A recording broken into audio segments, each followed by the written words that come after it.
We made it! It is the final day of 2025, and yes, we did this together. Look, I know it might have been a difficult year. There's certainly lots of uncertainty and many crazy things going on in the world around us. For me, it was a real foundational year. And I do believe that for many of us going into 2026, we're gonna see big changes. And the way I plan to tackle those changes is through optimism and ecosystem, and that includes you. And so I thought a really good way to finish the year, my final video of 2025, would be to answer your questions. So this is a co-created video, and actually I had to pick out questions, and I thought, do you know what? I want to choose questions from people who have been around here for a long time, not necessarily on YouTube, but following me online. And so these questions come from people in the community who have been here since at least 2020. So the first question is about what one thing do I want to do better and what one thing do I want to forget?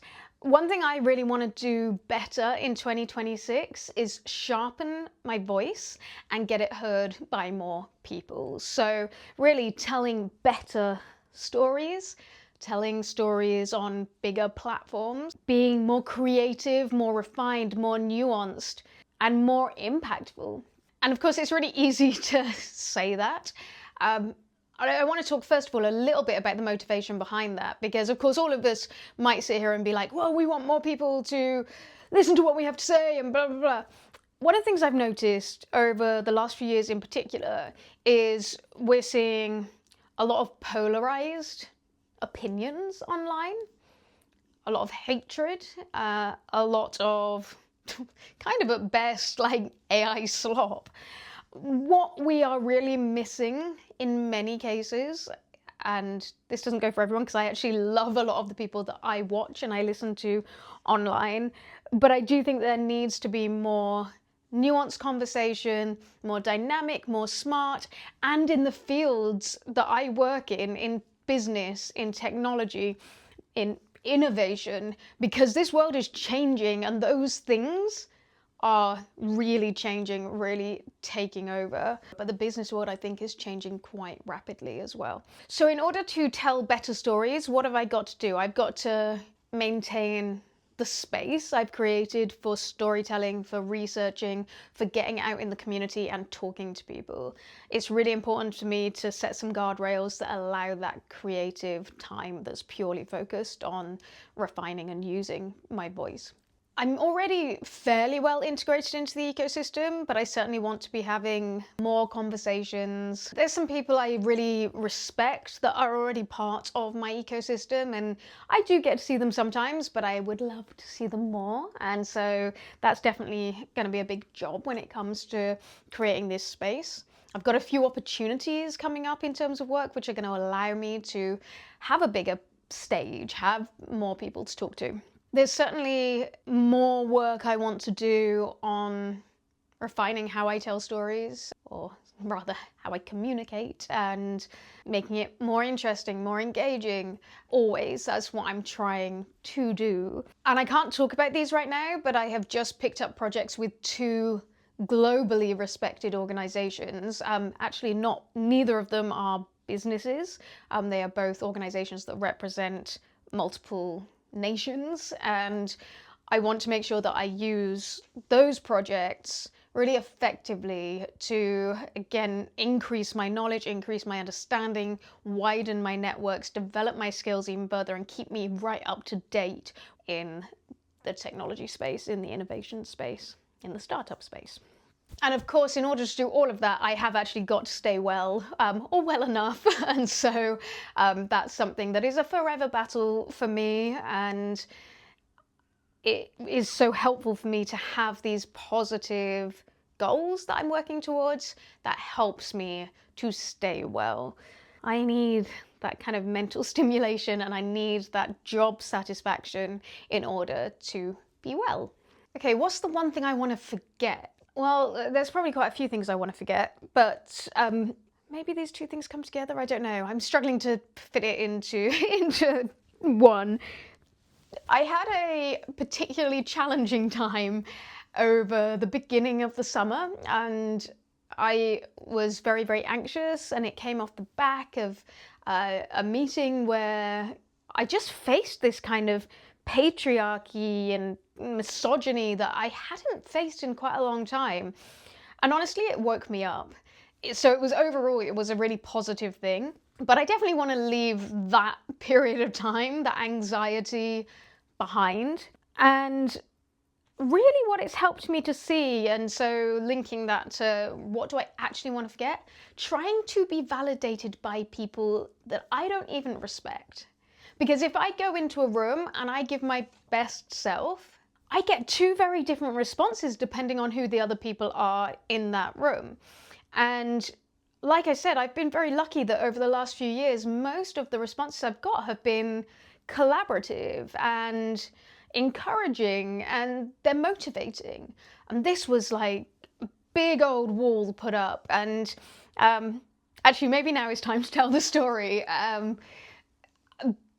I have talked about this already, but what you don't know is the end of the story, and I'm sure I will tell it again when I'm allowed to actually announce this. But I was going to an organization to ask them to collaborate with me on a bid to get a project and some money from a very, very well-respected organization. The walls were just completely put up. So what did I do? I just went to another organization that I know. And maybe I should have gone with that one first. And I have been questioning that. Like, why did I go with the first one? And I'll tell you why. Because it was a place where I've continued to need validation. Because it was a place where I was absolutely stripped down to nothingness. Lots of horrible things happened in this place. And I thought, maybe I can, change the ending of this story. Maybe by working with this organization, I can actually fall in love with it and see the good parts of it. And it just like showed me exactly who it was. And I think that that's why I'm now like, forget trying to be validated by people who are never gonna validate you and who you don't respect in the first place. Because why would I respect somebody who is... Like, honestly, the level of misogyny in this place is insane. This whole organization is built on such patriarchal power, and I just see women coming out of there knocked down all of the time. Anyway, so I went to a different organization and we put a bid in together, and it happened quite last minute. But when I was doing this, I really used it as an opportunity to write what I wanted my future to look like. And this project was like, what work do I really want to be doing? Who do I want to be doing it with? Let's write that into this project. And like I said, it was very last minute, and I had to get kind of sign off from senior people in this organization. And we all said, like, let's just put it in, let's just see what happens. It was a very collaborative process, or a very like, sure, we trust you kind of process. And I just found out just over a week ago that I was successful in this project, in this application. I'm going to be carrying out this project, which is like my dream project over the next couple of years, and getting paid to do it. And it's just been such proof to me of like, put you out there and work with the people who can see that really positive version of you, and positive things are going to happen. So now we got to make those positive things happen. We got to do the project. But like, yeah, this is a game changer for me in my career, for sure. So let's forget attempting to be validated by people who are never going to validate you and who you don't respect anyway, because their principles are not aligned to yours. And I would love to know what your answers to those questions are. So let's start a discussion in the chat. Let me know what's one thing you want to be doing better and what's one thing you want to forget. Second question is, how big is my network of confidants? And this is a really interesting question, actually, because I think I'm quite an open person in many ways. And so from that perspective, I'd say there's a lot of people that I might confide certain things in. I don't have many people that I'm literally on a daily basis, like picking up the phone to talk to.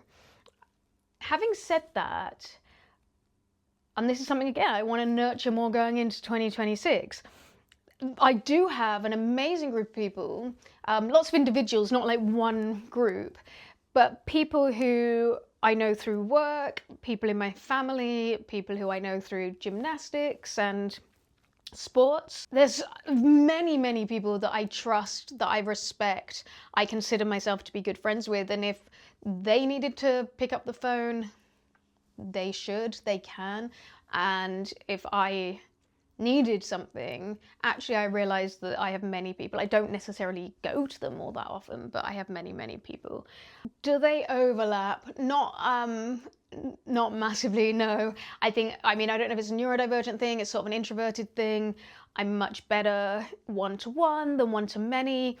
Even when, I mean, there is an overlap certainly on the work side where obviously like lots of people know lots of people, but I would say that my confiding in them happens in smaller groups, in one-to-one kind of settings rather than one-to-many settings.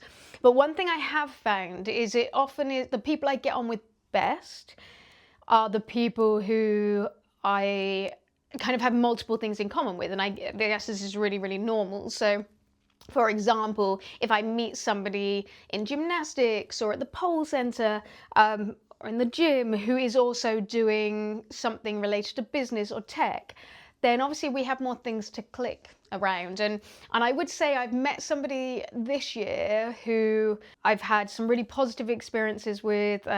She's really great. I say like she's become somebody in that fold. Again, we don't see each other all the time, but I would say like she overlapped because, well, we have friends in common. She also is into fitness and health, and at the same time she also has done a tech startup before as well, and we're both into fashion too, actually. So there's multiple things that are overlapping there. So it's more like interests in overlapping than people overlapping all that much. And I do think this is something, like I said, I definitely want to make sure that the people I'm spending the most time with are those who I respect, who I trust, who I care about. And I also know that it's realistic that that's not going to mean phone calls every single day or going to see those people every single week. And I'm kind of okay with that. I thought it was interesting that one of the pieces of advice that Obama gave Brian Chesky, which I talked about in the Airbnb video,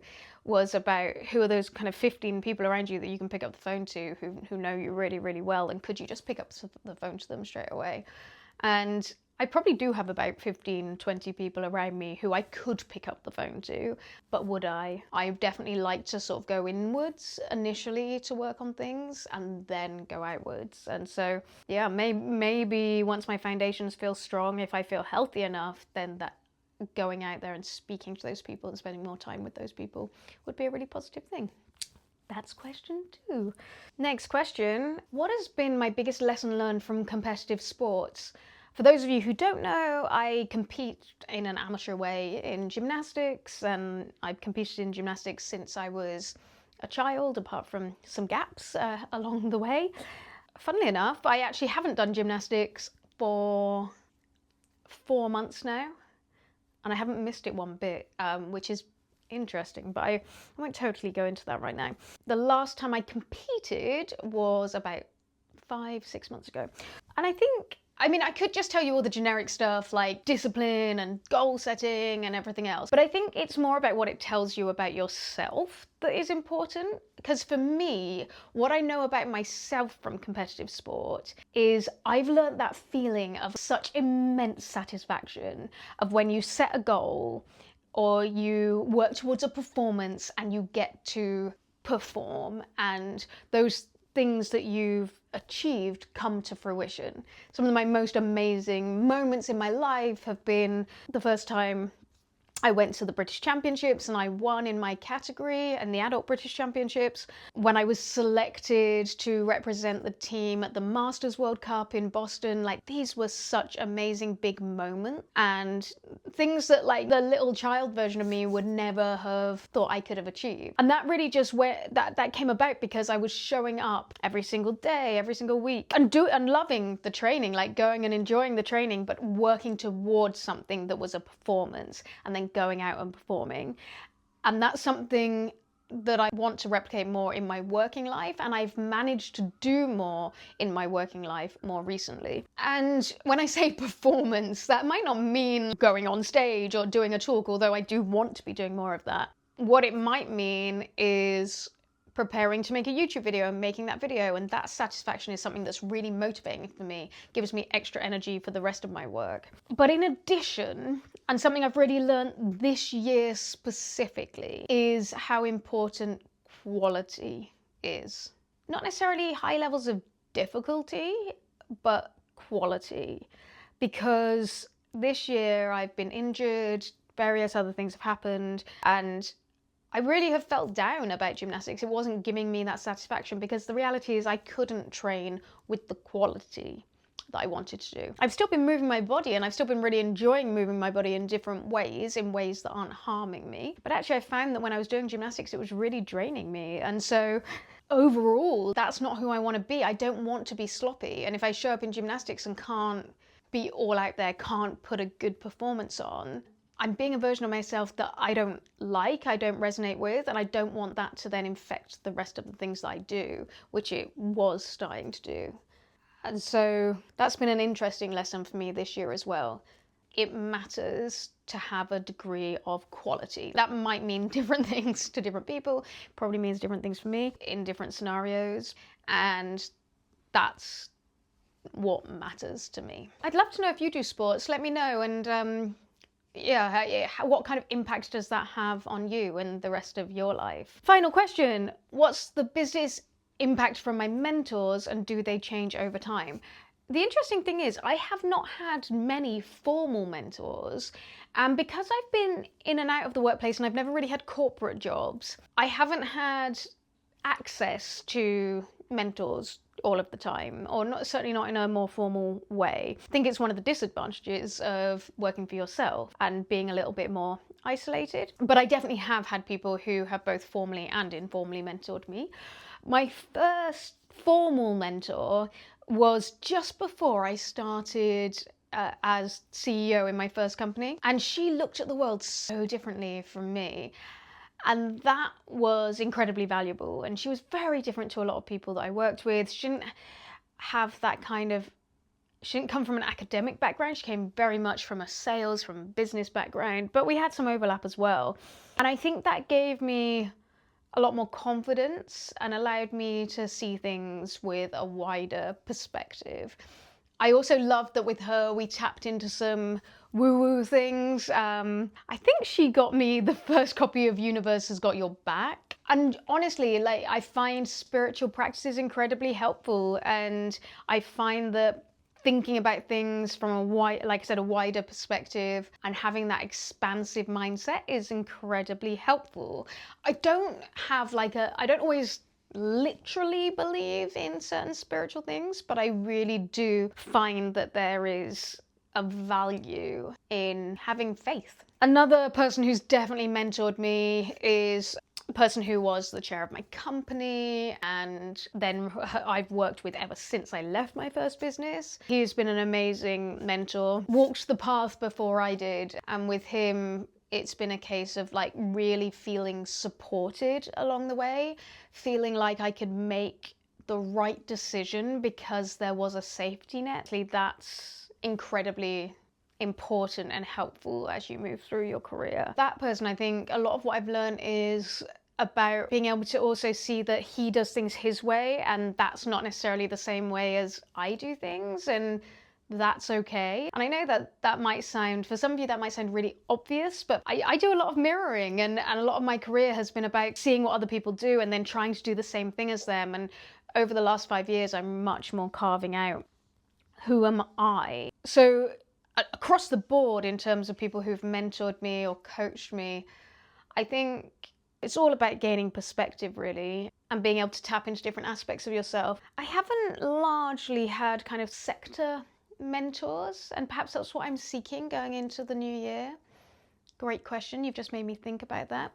I'd actually really like some mentors who exist within the spaces that I'm going to be working in, especially in this new project. We're talking like really raising the bar, like what I expect from mentors. That's what I expect sector mentors is. I really want those people to help me raise the bar because I'm feeling very ambitious right now, and I want people who are going to kind of pull me up to their level. One thing I have realized thinking about mentors is like how much I put people on pedestals. I literally kind of just did it, but I guess it's fine to be like, no, these people are a high level and I want to be at that level too. So how do I get there? But often what I did is put people on pedestals and then go, they're up here and I'm down here. So how am I ever going to be valid in any way? How am I ever going to be good enough because everybody else is up here and I'm down here? That's not the way I think anymore. The way I think now is I'm where I'm at, wherever that might be. Actually, I'm not going to place too much judgment on that. I don't want to label where I'm at, but I'm looking to achieve certain things moving forwards, and I need to enhance my game, and I really want to be around the people who are doing the best work in the spaces that I'm going to be working in, which are to do with technology, digital technologies across the board, which includes AI, different applications of AI, including AI in healthcare tech, AI in safety, security, defense, AI in climate tech. This is important stuff. So I need to be working with the people who have done amazing thing, and then tech ethics. I am seeking to make sure that I'm really expanding my network in that space. So sorry, I kind of went off that question there, but that's what mentors along the way have helped me get to that point. Sometimes by giving me a little boost, a little like, what's that called? Little lift. And sometimes by pulling me up to where they are. So we're looking for more of that in the new year. Let me know what your mentors have taught you, how you discovered your mentors. Have they been formal or informal mentors? One of growth in some ways. And I really look forward to building this community with you in 2026. Thank you for your questions, and I look forward to seeing you again in the new year. Bye.